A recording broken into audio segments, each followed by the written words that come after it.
Desde a pré-história, os seres humanos aprenderam a viver em grupos. E isso trazia mais segurança e chances de sobreviver contra os perigos da natureza. Grandes aldeias eram construídas para abrigar um número cada vez maior de pessoas. E com o passar dos séculos, as aldeias se tornaram cidades prósperas e movimentadas. E para proteger as cidades, foram construídas poderosas muralhas ao seu redor. E assim, os cidadãos poderiam seguir suas vidas sem maiores preocupações. E assim, caminhava a humanidade em direção a sociedades cada vez mais civilizadas e organizadas. Mas ainda havia no mundo pessoas que mantinham um estilo de vida nômade, preferindo a liberdade de viver vagando de uma região a outra, em vez de criar raízes em um único local. As distantes planícies da Mongólia eram o lar de muitas destas tribos nômades, que ainda preservavam uma vida simples, sobrevivendo com a caça de animais selvagens e a criação de cabras e ovelhas. Como os animais de criação precisavam se alimentar constantemente, era necessário estar sempre em busca de novos pastos, para assim garantir o sustento dos rebanhos. Por esta razão, não fazia sentido para os mongóis estabelecerem casas com fundações fixas.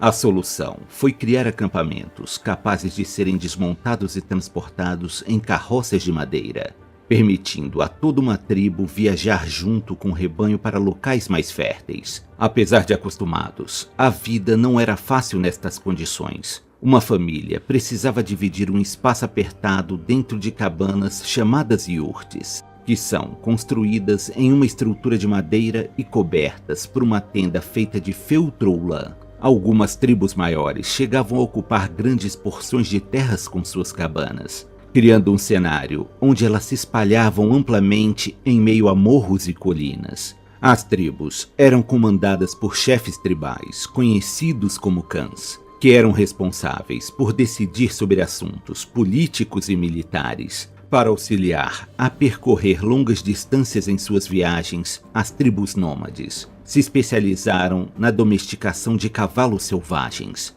Apesar de sua baixa estatura, os cavalos da Mongólia são animais muito resistentes e capazes de correr a uma alta velocidade, fazendo deles um recurso indispensável naquele ambiente. Os cavalos eram animais tão importantes que a riqueza de um chefe tribal era medida por quantos animais ele mantinha em seu rebanho pessoal.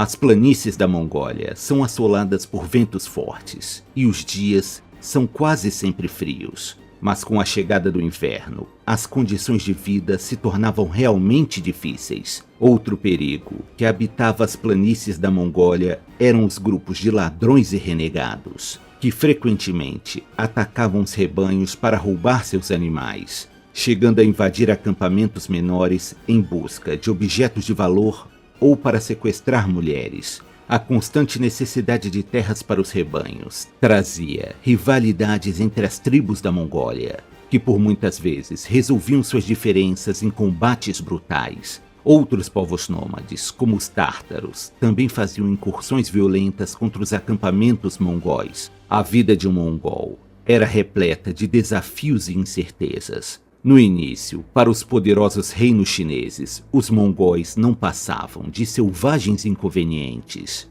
que atacavam caravanas e pequenas aldeias fronteiriças, mas no fundo não eram vistos como uma ameaça real. Durante séculos, as dinastias chinesas se empenhavam em manter as tribos da Mongólia lutando entre si. Os chineses usavam de seu poder econômico para contratar e subornar os líderes tribais e assim alimentava a rivalidade entre as tribos. A dinastia Jin foi uma das mais influentes em prejudicar o desenvolvimento mongol, já que suas fronteiras estavam frequentemente ameaçadas pela expansão das tribos. Os mongóis pareciam estar destinados a ter uma existência medíocre e continuar para sempre à sombra de reinos mais poderosos, até que em 1206, um homem chamado Temujin usou sua determinação de ferro para conquistar o direito de ser chamado de Gengis Khan,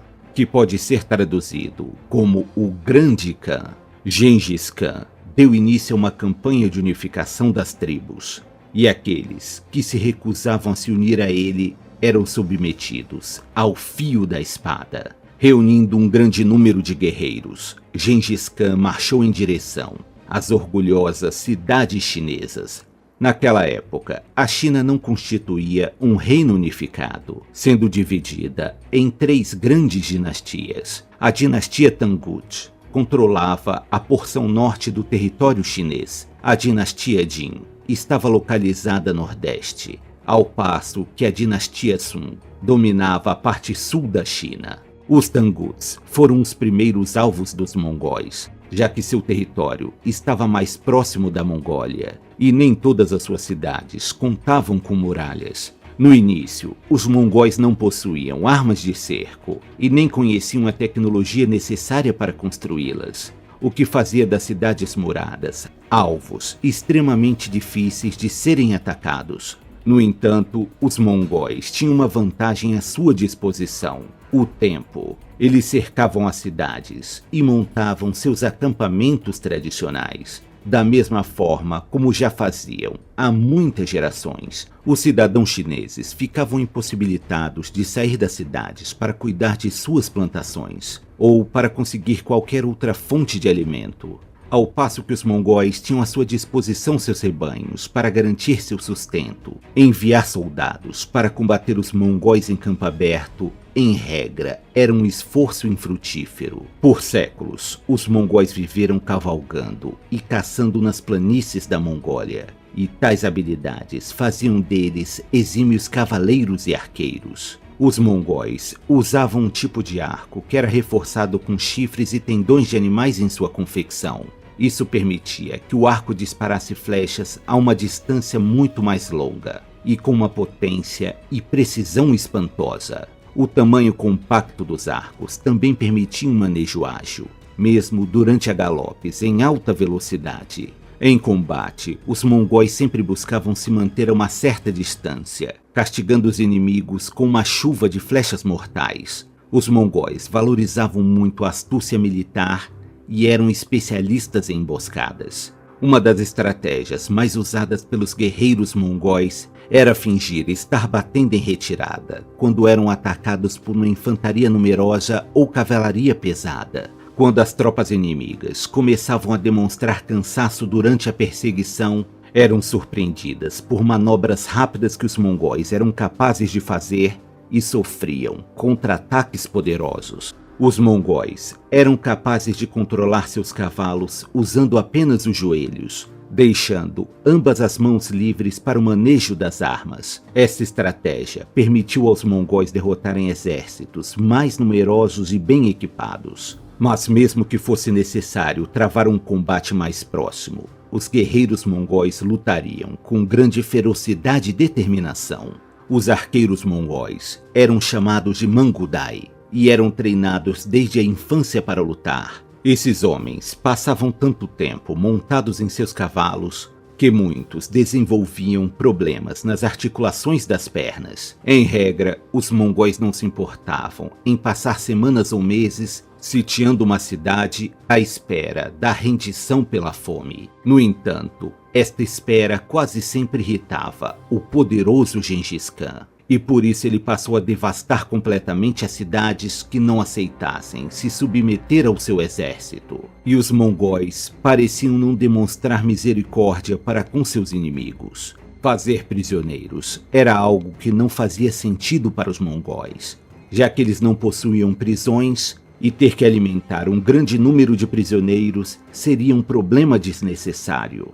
Existem cálculos de que cerca de 30 milhões de pessoas perderam suas vidas durante as invasões mongóis na China. Cidades inteiras eram saqueadas e reduzidas a cinzas, deixando um rastro de devastação por todos os lados. A crueldade dos mongóis não era apenas por selvageria, e servia como uma forma de terror psicológico contra os inimigos. Afinal, se uma população inteira de uma cidade fosse dizimada por resistir a um ataque, é bem provável que a próxima cidade temeria sofrer o mesmo destino amargo, e seus habitantes se renderiam sem lutar para preservar suas vidas. Mas os mongóis também eram um povo prático e sabiam se adaptar rapidamente, buscando sempre manter vivos os membros da nobreza chinesa e aqueles com habilidades úteis, como carpinteiros, cartógrafos, ferreiros e cozinheiros. E foi com a ajuda de engenheiros chineses que os mongóis construíram suas armas de cerco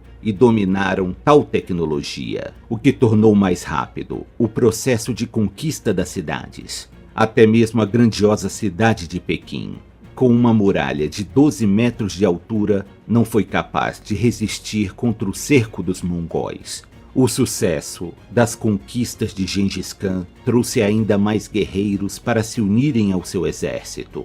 E não demorou para os mongóis ocuparem enormes vastidões de terras com seus acampamentos. Diversas cidades chinesas foram poupadas com a condição de que pagassem um tributo mensal para os mongóis. Estes tributos deveriam ser pagos em ouro, prata, madeira de alta qualidade e rolos de seda.